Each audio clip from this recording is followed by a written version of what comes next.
proportions. La filière bovine connaît une baisse d'activité de 40 à 50%, notamment dans les abattoirs. Reportage de Charles Moy et Philippe Péan. C'est le dernier abattoir privé d'Indre-et-Loire touché et déjà presque coulé par la crise de la vache folle.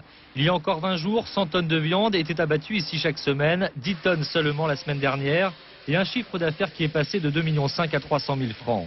Ce matin, les délégués du personnel ont été convoqués par la direction. Aujourd'hui, nous avons, avec notre comité d'entreprise, mis les gens au chômage technique. Et si dans les 15 jours, 3 semaines, il n'y a pas de décision importante, j'ose pas penser ce qui va y arriver. La fermeture, pure et simple ? Oui, je pense. Sur les 70 salariés de l'entreprise, seuls 5 ou 6 ont travaillé cette semaine pour abattre et découper des bêtes amenées par des particuliers. Un personnel triste et résigné. Un employé qui est au SMIC et puis qui va se retrouver à 50% du salaire, qui a peut-être une maison sur le dos et tout ça, comment il va faire? Qui va payer le reste? Pour le moment, il n'y a plus de commandes, il n'y a plus rien. Il n'y a plus rien, c'est douloureux, il n'y a pas de mots qui... Si cette dame hors micro accuse les médias de la situation dans laquelle elle se trouve, son patron lui met en cause les pouvoirs publics et la politique européenne.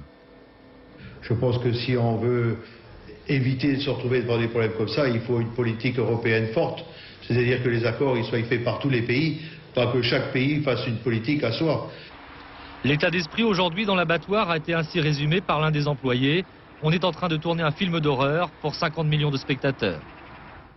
Et le plan gouvernemental annoncé hier a entraîné une vive tension entre Luc Guyot et Jean Glavany. Si le ministre veut la guerre, il va l'avoir, vient de le déclarer le président de la FNSEA dans une interview à paraître demain dans Le Maine Libre.